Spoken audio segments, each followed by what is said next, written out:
कांग्रेस के सांसद राहुल गांधी, प्रियंका गांधी और अध्यक्ष मल्लिकार्जुन खड़गे के महू दौरे को लेकर कैबिनेट मंत्री कैलाश विजयवर्गीय ने निशाना साधा है।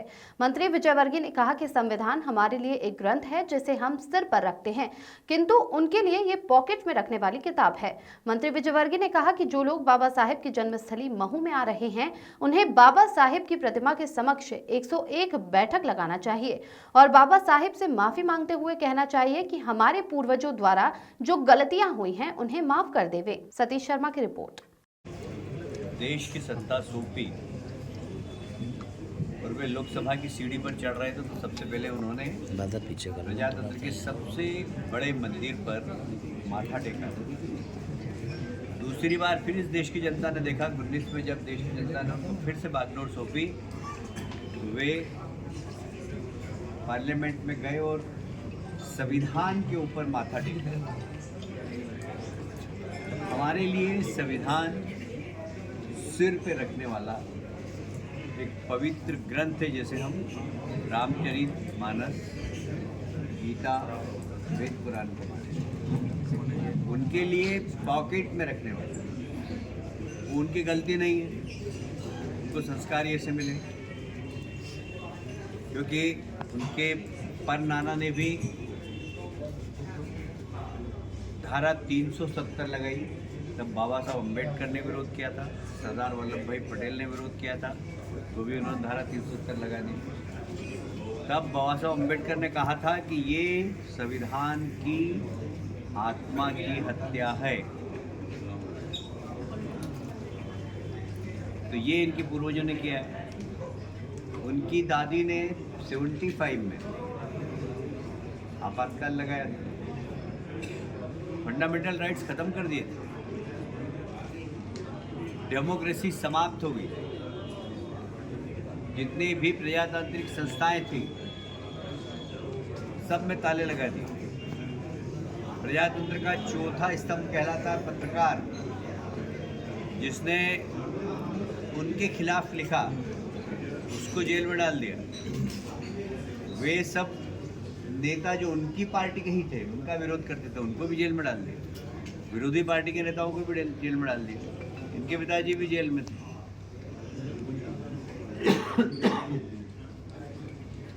फिर उनके परम पूज्य पिताजी ने एक बयान दिया था जब श्रीमती इंदिरा गांधी जी की हत्या हो गई थी। हम सब ने दुख व्यक्त किया था। इत्तेफाक से मारने वाला कोई नौजवान सिख होगा और उस सिख के मारने से पूरे सिख समाज को सजा देना, सैकड़ों सिखों को मारना। जब पत्रकारों ने उनसे पूछा कि भाई क्या हो रहा है, तो उन्होंने कहा एक बड़ा पेड़ गिरता है तो धरती हिलती है। क्या देश का एक बड़ा नेता जो प्रधानमंत्री रहा, उसका बयान देश हित में था, संविधान हित में था।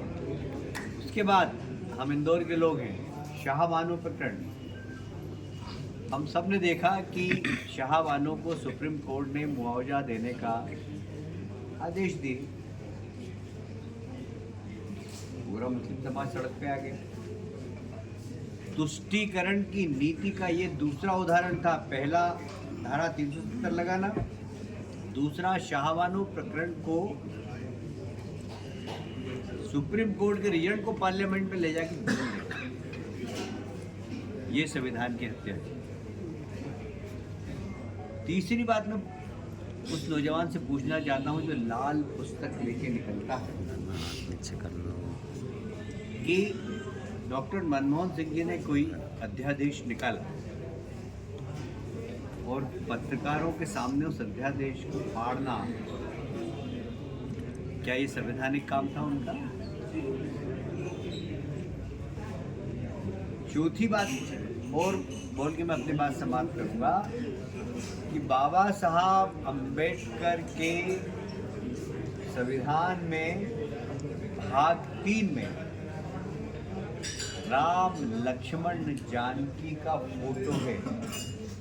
अभी भी आप देख सकते हैं जो ओरिजिनल संविधान है उसके भाग 3 में राम लक्ष्मण जानकी का फोटो है, क्या वो लाल संविधान में राम लक्ष्मण जानकी का फोटो है क्या?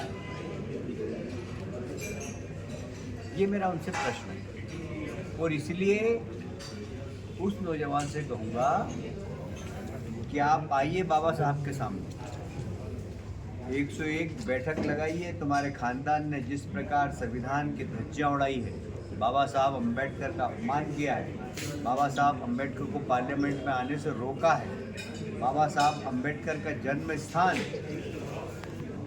जो हमने बनाया, मैं PWD मिनिस्टर, बाबा साहब अम्बेडकर का दीक्षा स्थान वो भारतीय जनता पार्टी की सरकार में नागपुर में बना, भारतीय जनता बाबा साहब अम्बेडकर का शिक्षा स्थान जो ब्रिटेन में है उसको महाराष्ट्र के मुख्यमंत्री ने खरीदा और प्रधानमंत्री ने उसको म्यूजियम बनाया। बाबा साहब अम्बेडकर ने जहाँ अंतिम सांस ली उस मकान को म्यूजियम बनाने का काम मोदी जी ने किया। जहाँ पर उनका दाह संस्कार किया गया वो चैतन्य भूमि का विकास भी भारतीय जनता पार्टी ने किया। और यहाँ तक कि बाबा साहब को जब भारत रत्न देने की बात है तो वो सुझाव भी माननीय अटल बिहारी वाजपेयी का। और इसलिए बाबा साहब को हम दिल से मानते हैं और संविधान को हम सिर पर रखते हैं, पॉकेट में लेके नहीं घूमते हैं।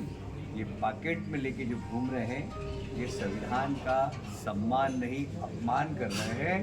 ये भोपाल जा रहे हैं तो इनको उठक बैठक लगाकर महू जा रहे हैं।